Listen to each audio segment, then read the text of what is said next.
Hi, I shall start with the COVID 19, a worldwide historic pandemic that is entering its third year within the second half of next month, November 2021.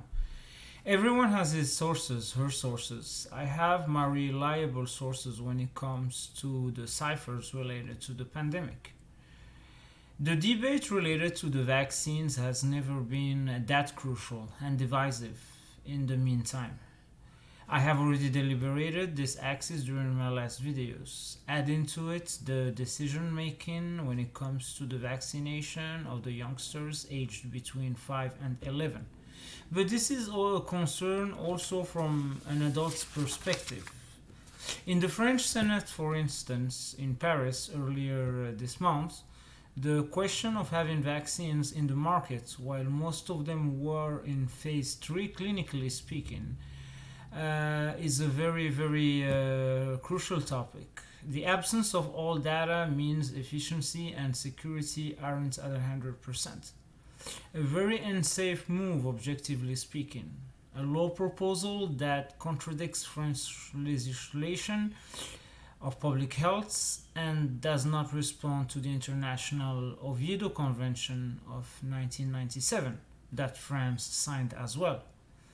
The European Council Assembly states moreover in its resolution of January 27, 2021 in Article 731 that people need to have full information that vaccination isn't mandatory and that there must be no pressure on people to get vaccinated. This will bring us to the United States, speaking about the role of the FDA when it comes to pharmacovigilance. On another hand, it's very encouraging to see many young fellows coming back to in person schools in some parts of the world. The other topic related to the COVID 19 impact is the one of the mandate, which will lead to speak about the economy. In fact, there has been agreement vis a vis this topic between pro life and pro choice. Riots and protests have been noticed not only in the United States but also in France with the yellow vests, les gilets jaunes, in example, in Italy and the Netherlands. These are examples of developed countries, so imagine other regions of the globe. An unprecedented turmoil ever since World War II. The fear of going south in light speed is indeed what impacts wrong decision makings and puts more stress over the table while fighting the COVID 19 war. It leads in the capital model, in example, to ignore the March 2020 to May 2020 trimester of hell. You must beat the pandemic for our future, but think again. Everybody wanted to do something out of ego. We have to go out of the confinement after that period. We cannot come back to it. This is what must be done. Sometimes for several motives. In the United States, in example, the supply chain crisis is quite a concern. The domino effect of credits and loans between quotes taken between March and May in 2020 is showing up. Yes, the land, when I speak about the land, the 48 continental states of the US went through civil war in the 1860s and the stock market crashed and they resolved it. Focus is essential, motivation without getting short in a knot, bottom line.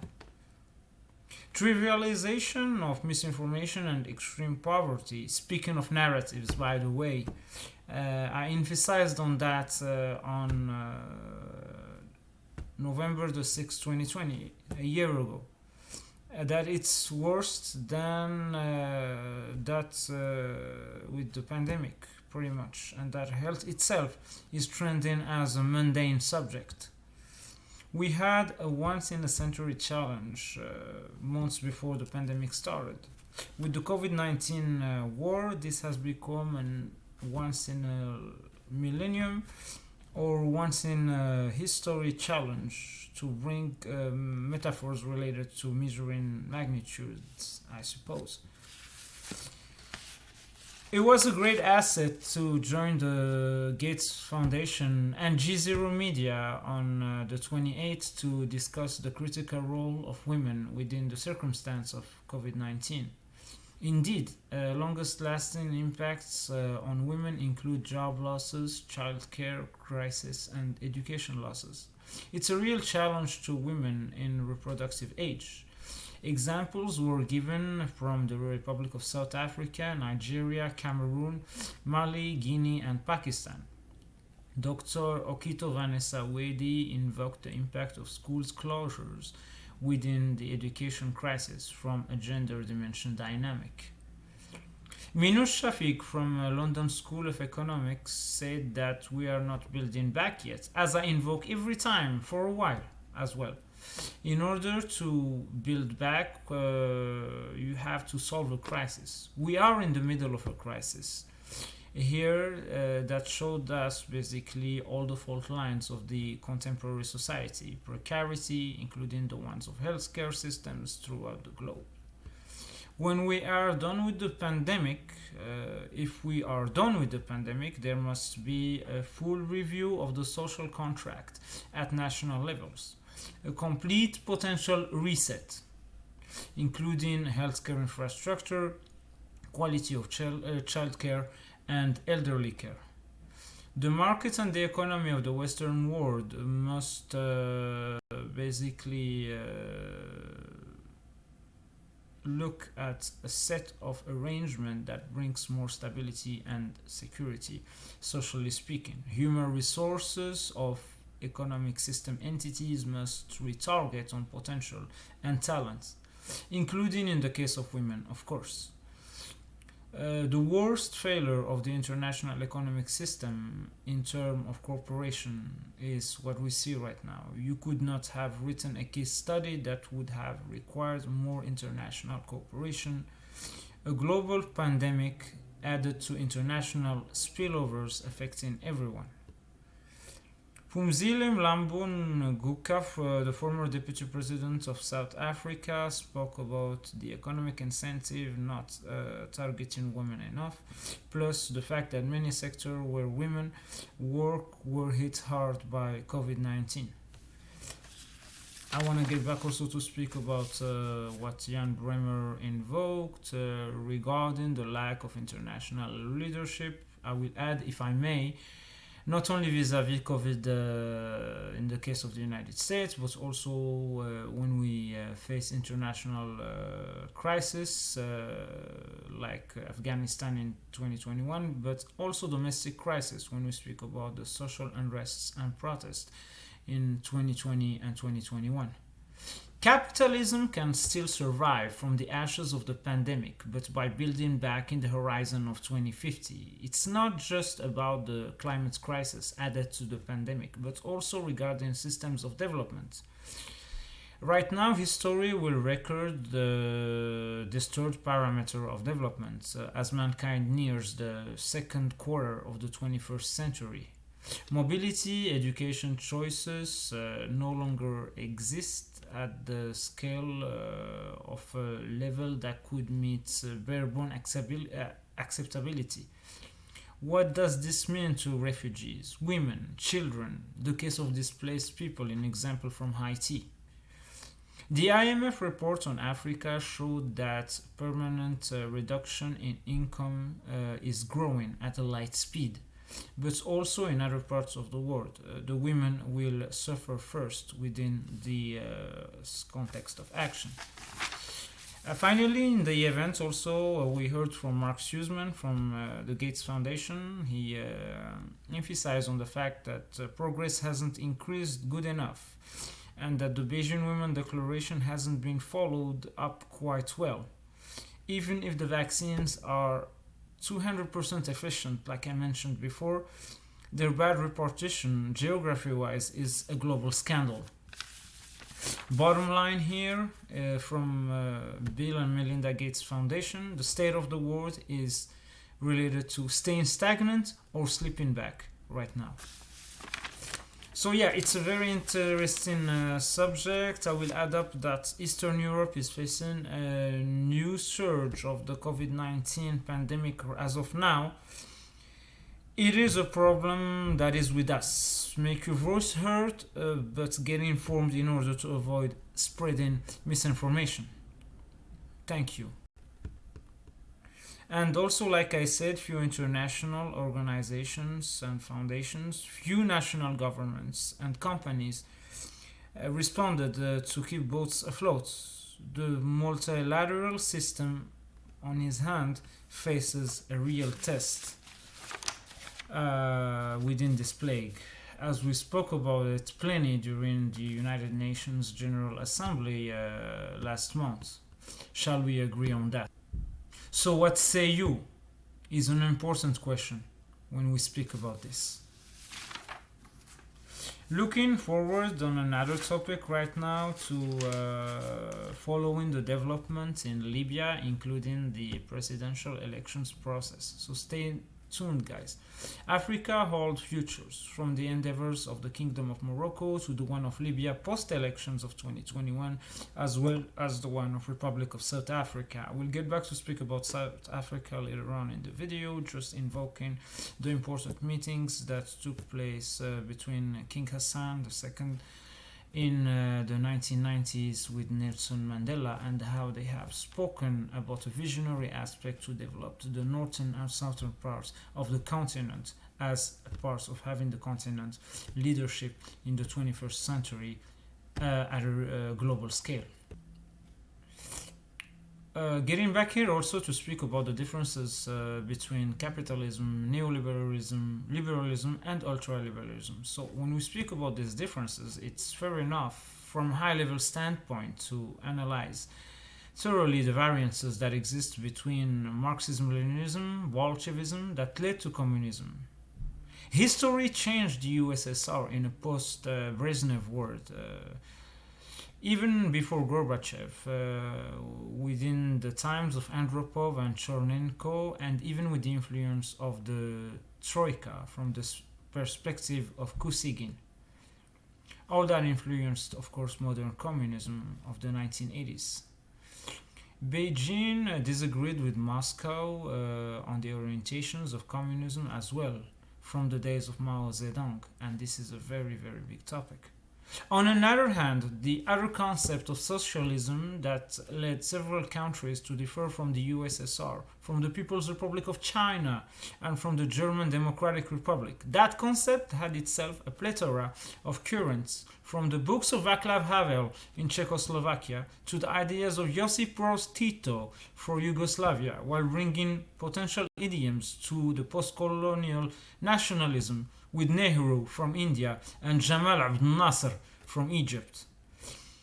We had also the ideal socialism of Ceausescu in Romania, close but different in some aspects from the Juche theory of President Kim Il-sung for the Democratic People's Republic of Korea.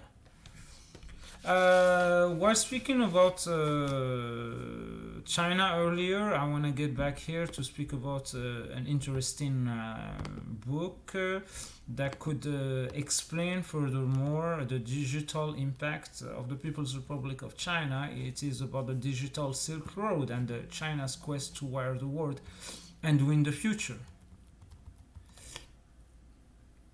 So the book called The Digital Silk Road traces China's rise as a digital superpower and provides sobering analysis to its challenge to American technological leadership, economic competitiveness, and national security. A timely and fascinating account of how China is shaping the digital universe through drawing the connections that carry data from the ocean floor to outer space and harnessing the means by which both commerce and warfare will increasingly be conducted, framed in a century-defining context of control. Essential reading for understanding one of the greatest geostrategic challenges of our age, China's technological rise and global push to dominate the vital systems upon which militaries, markets, and modern societies depend. An urgent, engaging look at China's push to build digital influence and leverage by projects as it makes a play for global dominance. If we want to understand further more about the influence of the People's Republic of China, we need to ask the right research questions, such as how the party rules in China, what's communist about the Communist Party of China, understanding China's leadership in politics, the vision of the People's Republic in 2049, unpacking China's great power status, also the topic of China's rise in terms of security and foreign policy challenges and opportunity, China's revisionist agenda for the international order, China's economy compared to the good, the bad, and the ugly, Chinese state capitalism, very important topic. It goes by with what I've been speaking a few minutes ago. China and global governance, from rule taker to rule maker.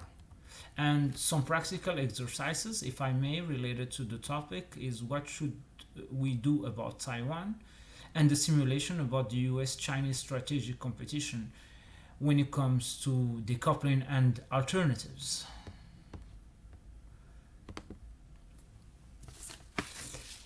So among the other important events right now in Asia and the Pacific, continuing in New Zealand, the APEX ministry meeting. The UN Peacekeeping Ministerial will take place in the Republic of Korea in December.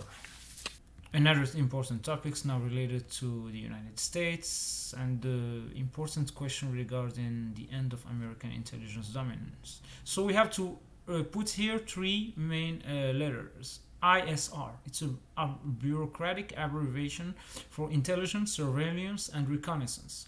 Is the eyes and ears of informed policymaking in peacetime and of effective leadership on the battlefield in time of war. The systems that acquire timely information about foreign threats, process that information and then present it in a form that is useful to national leaders and military commanders are increasingly large in number and diverse in size, ranging from small personal devices to complex satellite systems. For the last 30 years, the United States has benefited from ISR dominance. As a result, an expectation has developed among America's leaders that they will always benefit from visibility into the thinking and actions of their adversaries, who, for their part, will never see as clearly inside the decision-making of the United States. Yet this expectation is increasingly disconnected from reality. The advent of highly capable and reasonably priced commercial system is leveling the playing field, while demand in the United States government for ISR system is placing limited resources under increasing strain.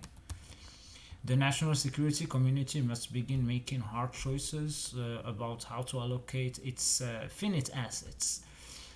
As leaders basically determine which threats to priorities, they will also look toward non-traditional systems like commercial data to fill gaps in collection. These developments will pose challenges for policymakers regarding privacy, but it will also open up opportunities for discussing adversaries from pursuing aggression. So, among the other challenges, as we are speaking about American intelligence, is definitely the issue of nuclear, and getting back here to what the UNIDIR spoke about earlier in the month. First, related to addressing today's nuclear challenges by having findings from the perspective of a dialogue. We have to remind that in July 2020, UNIDIR launched an informal dialogue on nuclear disarmament, nuclear deterrence, and strategic arms control, bringing together a diverse group of policymaker experts from around the world. And in September 2021, the Institute issued a finding paper that showcases propositions, findings, and recommendations from the dialogue. Together, its points offer a promising vision and the elements from which to craft an agenda for enhanced global collaboration in order to reduce today's nuclear dangers. The other topic, like I mentioned on my short video, that I will get back in always from the perspective of the UNIDIR in nuclear is the one of risk reduction and analyzing the friction points, competitive dynamics between the United States, the Russian Federations, between the United States and the People's Republic of China, colors interpretation of each other's national security strategies and nuclear doctrines, the intent that each project onto the other, for instance around lower thresholds of nuclear use or the pursuit of escalation dominance, then filters into their readings of specific capabilities. Consequently, the friction points between them, the issues of contention that can spark potential conflicts and escalation, including the nuclear use, are unfortunately numerous. The modernization herein of the American nuclear triad is an important topic, and we have to analyze it from a research question perspective. Is it in decline or renewal? So as I spoke about intelligence earlier, I will focus now on the United States and nuclear in this context of action. So you have to know that the United States is planning to modernize its strategic nuclear deterrence for the first time since the Cold War ended over 30 years ago. The deterrent comprises three main components, or legs between quotes: land-based intercontinental ballistic missiles, the ICBMs, distributed in hardened silos throughout the northern Midwest; fleet ballistic missile submarines, SSBMs, operating from two bases, one on each coast; and long-range bombers positioned at three air bases in the continental United States. These three legs are known collectively as the triad. This study analyzes very much the United States' plans for modernizing the land, sea, and airborne legs comprising its strategic nuclear force triad. This force has been charged primarily with deterring a nuclear attack on the United States, its allies, security partners. It is called extended deterrence, and also concerning mitigating the consequences that should deterrence fail. Revisionist great powers, China and Russia, are both fully engaged in modernizing and, in China's case, expanding their nuclear triads.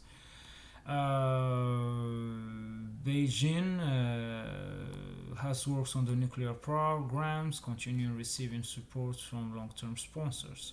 By comparison, the United States has barely moved from the starting gate, as its modernization effort is in its early stages and will not be completed until the mid to late 2030s, and only then if all goes as planned.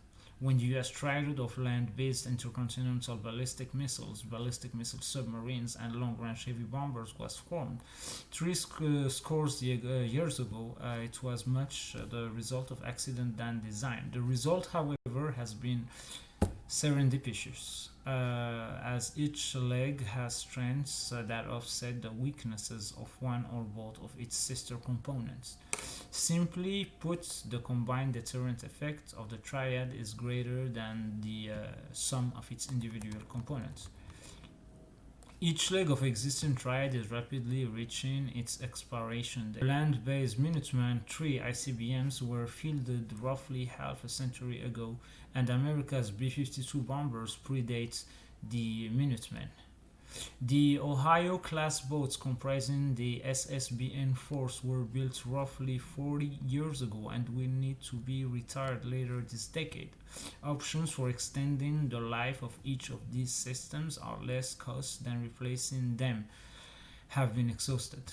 The Defense Department plan calls for replacing the 400 Minuteman III missiles with an equal number of ground-based strategic deterrent missiles, replacing the 14 Ohio-class SSBMs with 12 Columbia-class boats, and retiring the aging B-1 and B-2 bombers and replacing them with 100 or more B-21 bombers, upgrading the B-52 bombers' air-launched cruise missiles with modern long-range standoff versions, and overhauling its nuclear command, control, and communication systems. Despite the ongoing modernization and expansion of rival state nuclear arsenals and the success of the United States triad has had in deterring nuclear war, the modernization effort has alas attracted criticism, and this has been lasted for some quarters, especially from those in the arms control community.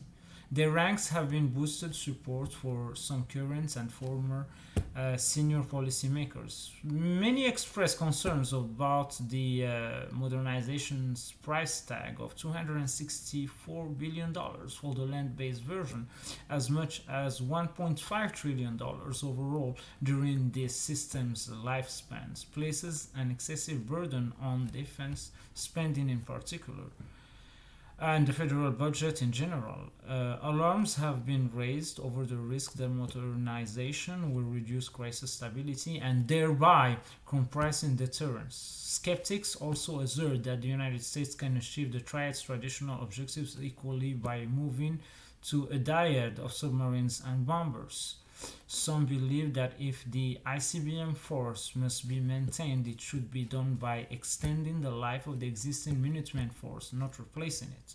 Many critics, of course, assert that moving forward with modernization risks triggering an arms race.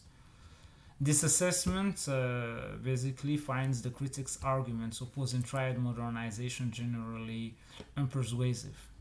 So we have to analyze arms race. If there is an arms race, the United States has barely moved off starting line. Russia and China are well along in modernizing their triads, while the Chinese are expanding theirs as well. Rather than pacing an arms race, the United States is in the position of playing such catch up.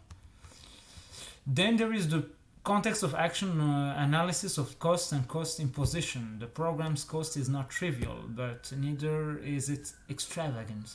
The modernization effort will consume less than 4% of the defense budget at its highest point in the late 2020s and early 2030s. Overall, the Defense Department project will spend less than 10% of its budget annually on operating, sustaining, and modernizing the country's nuclear deterrent. Critics of the program's cost trend to ignore the fact that a good strategy imposes disproportionate costs on rivals, making them less willing to pursue the competition or to do so at a significant disadvantage. The Triad modernization program's land-based missiles, force and long-range bombers fleet act to impose costs on both the People's Republic of China and the Russian Federation.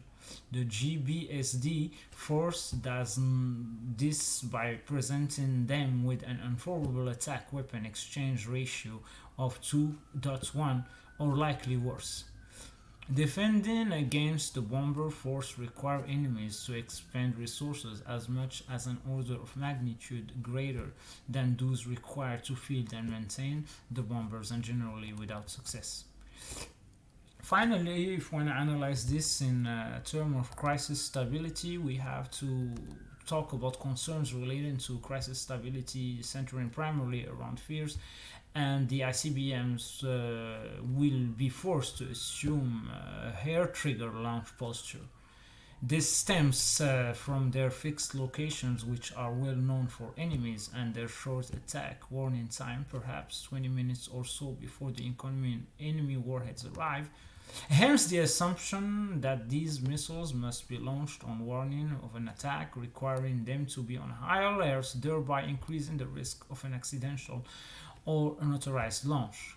This, however, misses the point regarding land-based deterrent principal value as a deterrent force, not a warfighting force. By imposing disproportionate costs on an attacker, reducing the incentive to attack, thereby enhancing deterrence.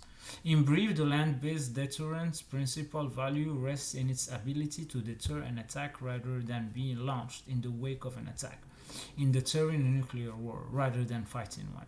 More broadly speaking, the triads mutually reinforcing in components that each leg has its unique advantages, and offsetting the shortcomings of the other two greatly complicates an enemy's planning, and in doing so reduces the risk of war.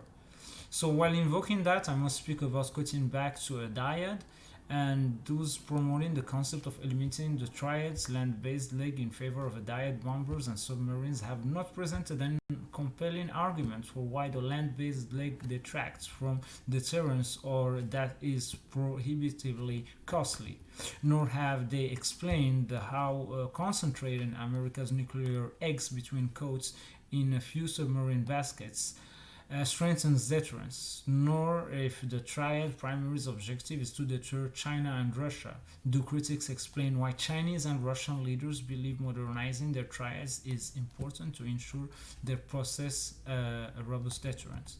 The SSBN leg of the triad is currently the most survivable, at least do submarines on patrol at sea, yet concentrating the United States nuclear forces in one leg of the triad, assuming that in this age of dynamic technological advances, there will be no major advances in undersea detection technology or threats of SSBN command and control links.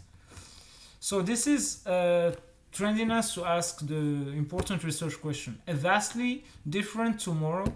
So to answer to it, we have to go into the many critics' arguments against the modernization of the U.S. nuclear deterrent are rooted assumption that the current competitive environment dominated by the twin U.S. and Russian arsenals that are constrained by the New START START and populated by a handful of far lesser nuclear powers that will endure and remains in place at the time U.S. triad modernization is completed nearly 20 years before.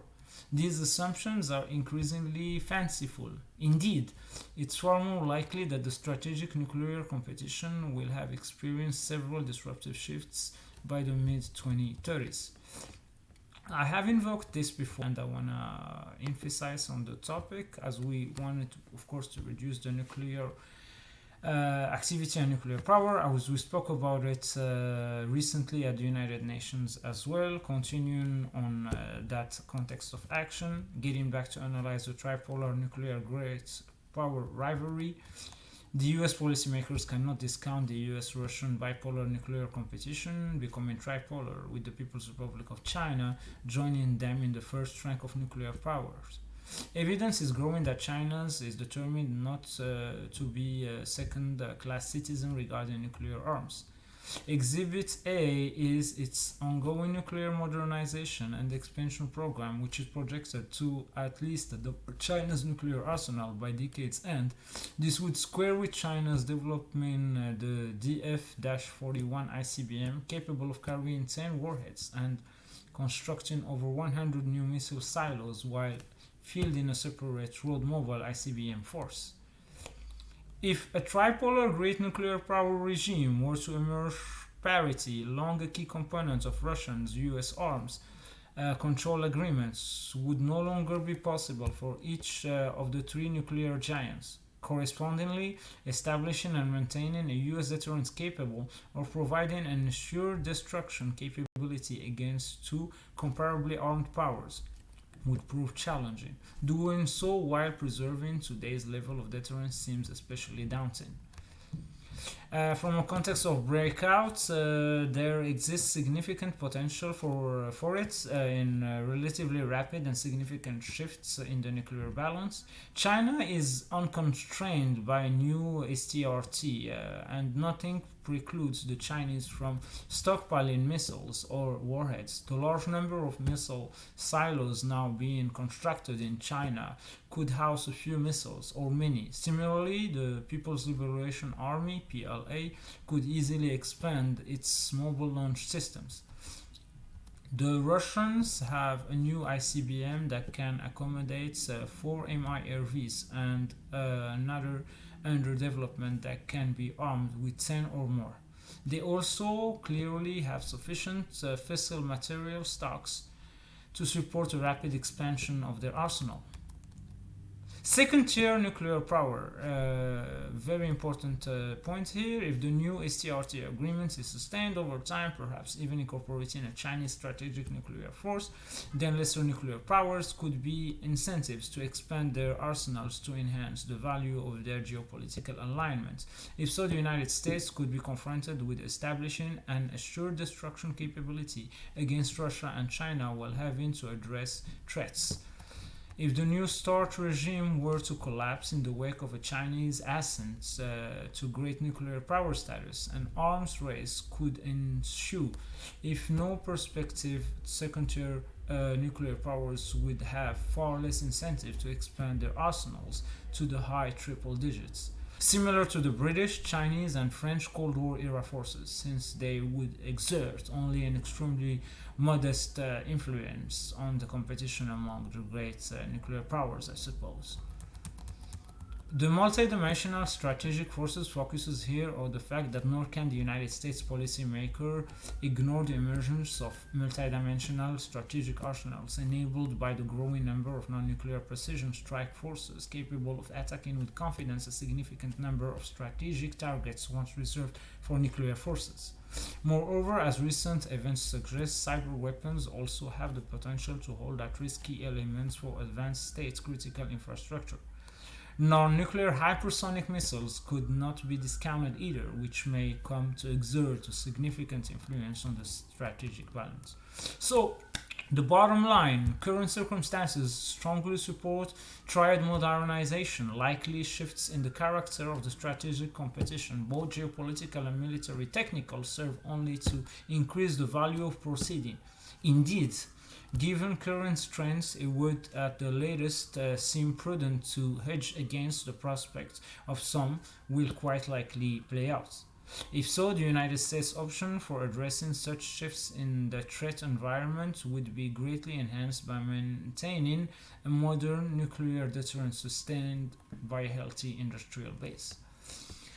But like I said, the most important thing here, when we're speaking about the topic of this modernization triad, is basically to stay in the line and defending the fact that we need to get rid of the nuclear capability. For that, I want to come back to another point discussed with the Lawyers Committee on Nuclear Policy related to changing the nuclear narrative. Based on building on the June Putin-Biden summit, the United States and Russia are exploring next steps in, like I said, nuclear arms control and related issues like missiles defense. That's mildly positive thought. The process seems slow-moving and stuck in a bilateral mode. A very disturbing development is the emergence of arms race in both conventional and nuclear between China and the United States and its allies. The nuclear powers and the world at large should heed the wise remarks of the Secretary General Antonio Guterres that were made on September 28 that I mentioned earlier while I was speaking about continuing the speech that we started at the United Nations last month, marking basically the International Day for the total elimination of nuclear weapons. He said that COVID-19 has taught us to expect the unexpected. Catastrophes that are unimaginable today can dominate our lives tomorrow. Against basically the unstable backdrop, the cloud of nuclear destruction looms largest. So he said, let's seize the opportunities presented by the next year's NPT review conference and first meeting of members of the TPNW, the Nuclear Ban Treaty, and make that we move closer to our goals of eliminating these weapons. So pretty much important to stay on the line when we speak about this issue of nuclear weapons. The increase is not gonna help. The environmental degradation and climate change could also add up to the possibility of political instability and conflicts, and therefore possible use of nuclear weapons. For this reason, states must actively work towards both environmental protection and disarmament, and is underlined also during the United Nations General Assembly. So looking forward, always within this context of action, to joining an event related to the Youth Initiative to Reverse the Trend of Existential Threats on November the 2nd, basically related to focusing on both disarmament and non-proliferation education, as well as the significance of providing avenues for young people, especially from communities affected by nuclear weapons and climate change, to express themselves in the policy arena. So also providing in this context of action docuseries, the first episode entitled The Journey Home by a group of Marshallese youth who are affiliated by the Marshallese Educational Initiative, the MEI.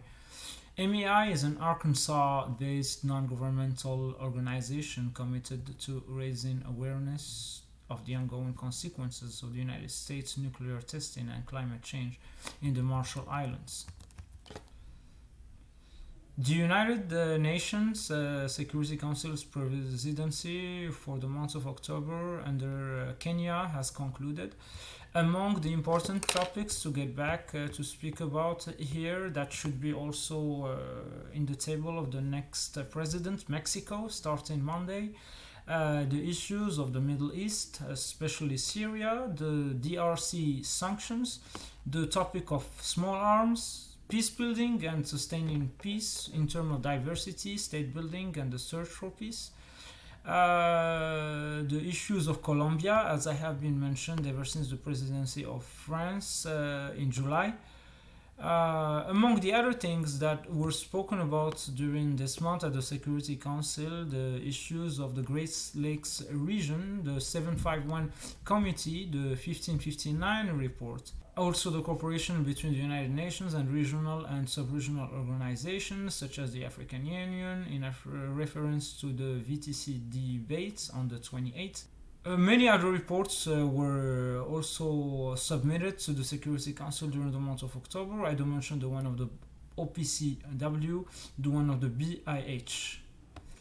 Moving here to counterterrorism, as I mentioned earlier, we'll get back to speak about South Africa and the counterterrorism strategy that could go through a regional and local approach. So as I mentioned before, very important to work on a territorial developments from a perspective of counterterrorism as well.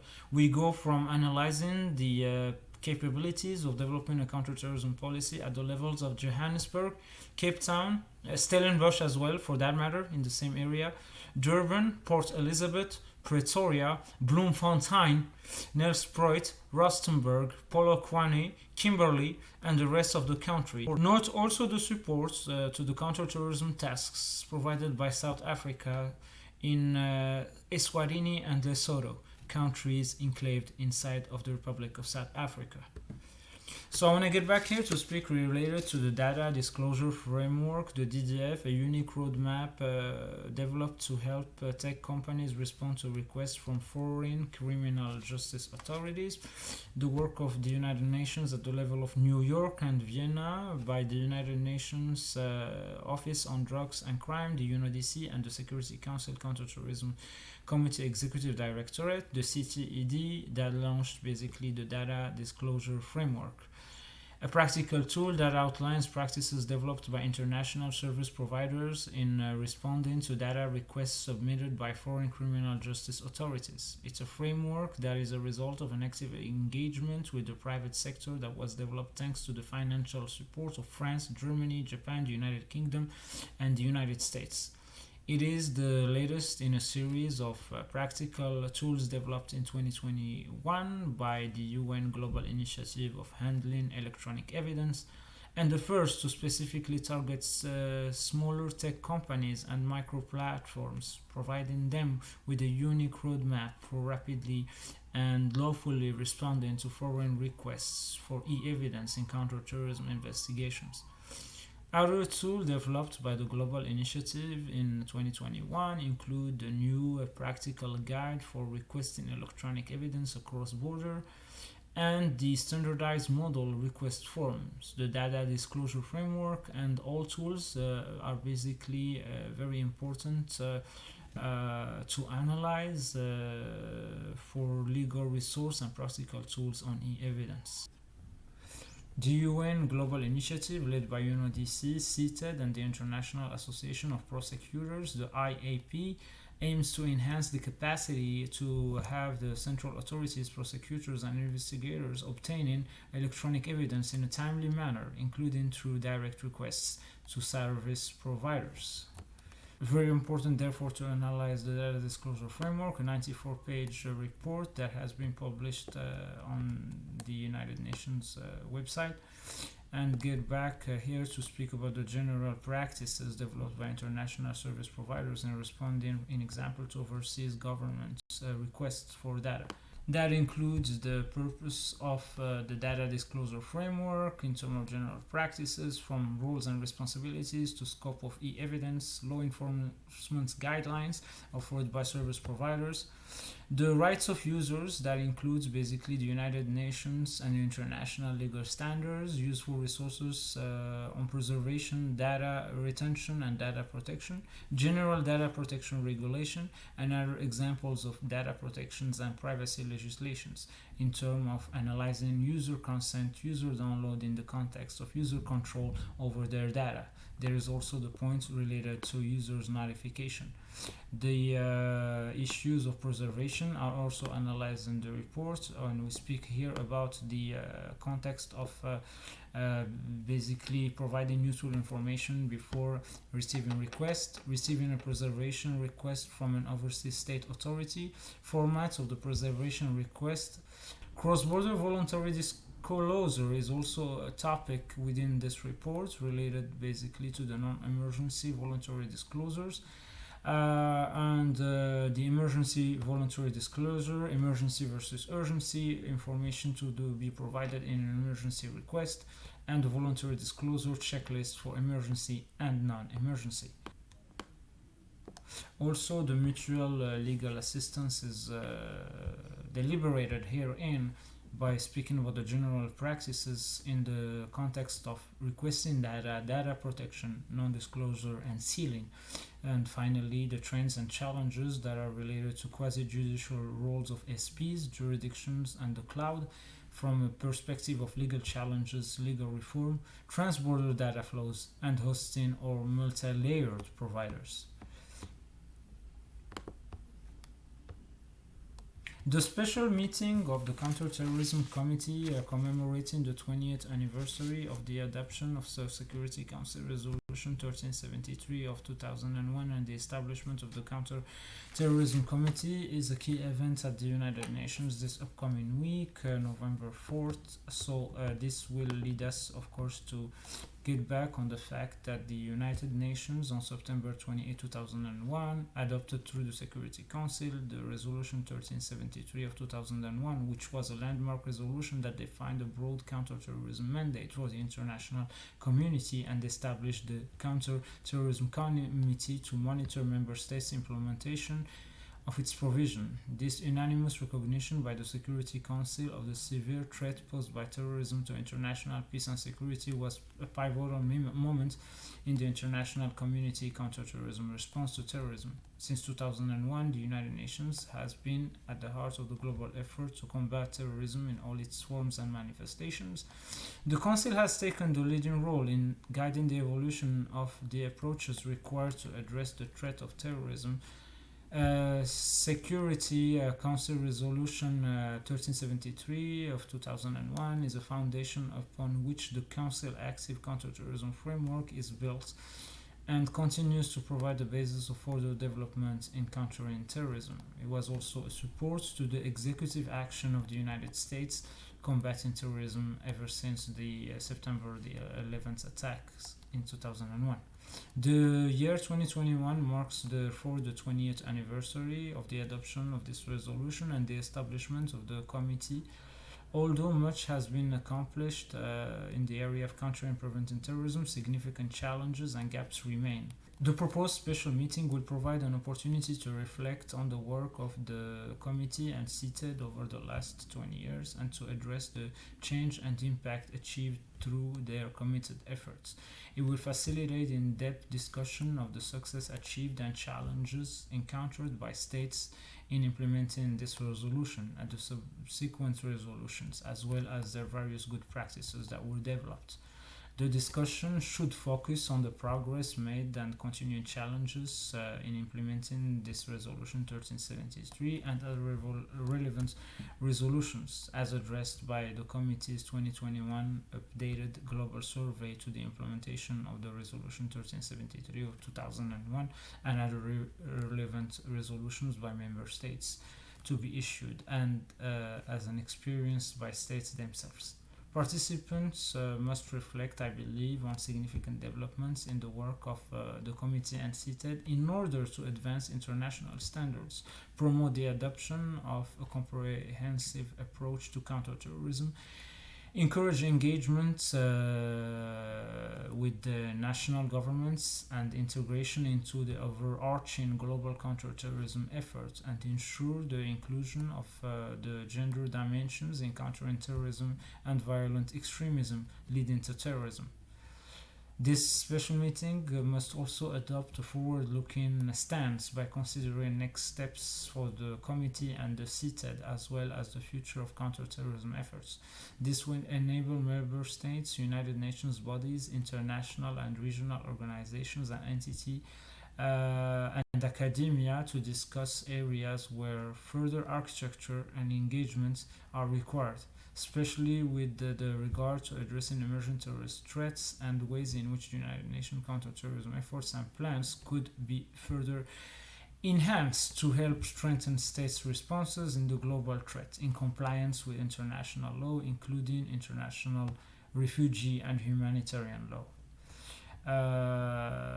Among the important topics to mention there in here, like I said, will be related to getting back onto the background of the resolution and the establishment of the committee.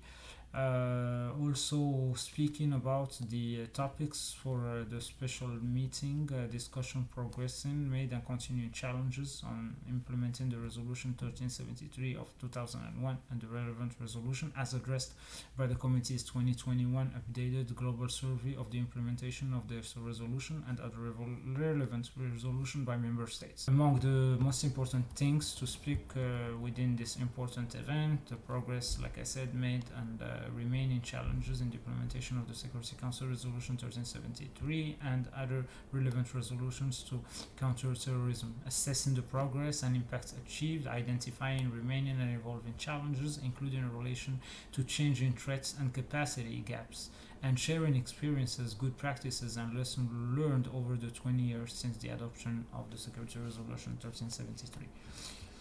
Sharing also analysis and experiences with the efforts of the committee and CITED in order to enhance states' implementation of the Resolution 1624, including by promoting an all-of-society approach and through considering the evolution of the role of gender in countering terrorism and violent extremism leading to terrorism.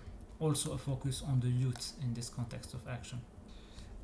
Another important topic to deliberate in this event related, like I said, to international cooperation, including relationships with key international and regional organizations and the United Nations bodies, highlighting steps taken and further steps required to facilitate and build member states' capacity to counter terrorism and violent extremism. Discussing how partnerships have developed and evolved over the past 20 years in response to and in support of the expansion of the relevant global norms and policies and the mandates of the committee and CITED, and consider the proactive ways to further collaboration, cooperation, and outreach. It is very important in this context of action to share as well experiences of interaction of the committee and CITED with an emphasis on advancing the international best practices, promoting a comprehensive approach to countering terrorism. Also important to bring international regional approaches and measures introduced and planned to achieve a tangible impact and sustainable results in building member states' capacity to counter terrorism and violent extremism. And another big subject is, of course, related to ways forward, defining the nature of multilateral action in the next decade with a view to enhancing their impact and sustainability. Discussing here ways to enhance and expand future implementation of Resolution 1373 of 2001 and other relevant resolution, and identify potential actions and orientation of the committee and CITED to further supporting states' counterterrorism efforts in light of evolving threats, emerging trends, and the ever-changing counterterrorism landscape.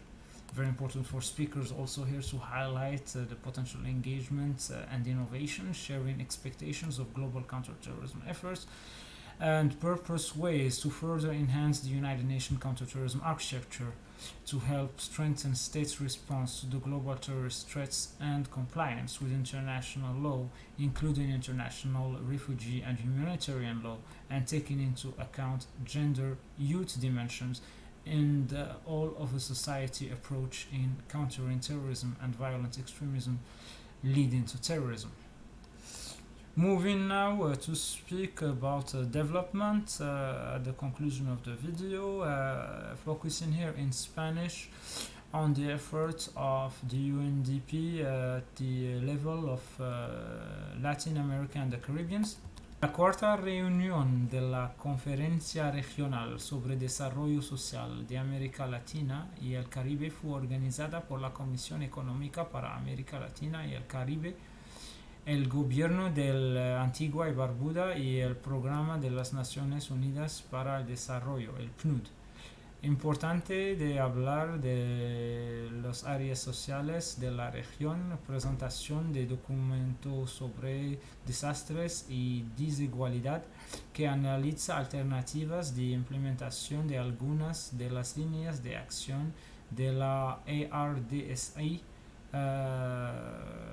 asociadas al rol que no ha de cumplir la protección social para hacer frente a los desastres, con un enfoque orientado hacia una recuperación transformada con igualdad y sostenibilidad. Basically, the other topic that I want to mention here, always speaking about the UNDP efforts in Latin America and the Caribbean, is related to financial resilience and sustainability for the tourism entrepreneurs. So as we know, the COVID-19 pandemic has affected all economic and social sectors around the world. The tourism sector in particular has been severely impacted due to its intrinsic dependence on the mobility of people, which was significantly limited due to the restrictions and containment measures imposed by governments to control the spread of the virus. Tourism has an important multiplier effect in various sectors of the economy due to links with agriculture, food, construction, transport, creative industry, among others. Also counterterrorism for that matter. Within the context, the UNDP and the EU LAC Foundation organized the virtual side event inaugurating a cycle of 5 events of sustainable tourism which seek to foster bi-regional dialogue involving different actors such as policymakers, entrepreneurs and researchers in order to join reflections on the necessary conditions and paths to move towards a more sustainable, resilient and inclusive social, economic, cultural and environmental tourism sector.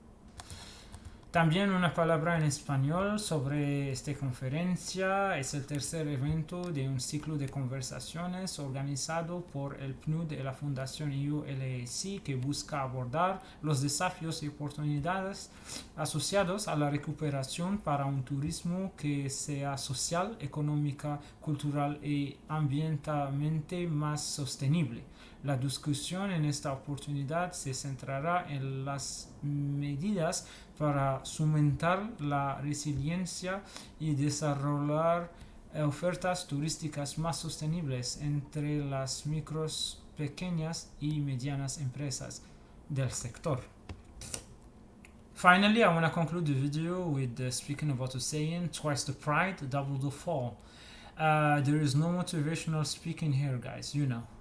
The original proverb here is pride goes before a fall. It has nothing to do with autumn, by the way.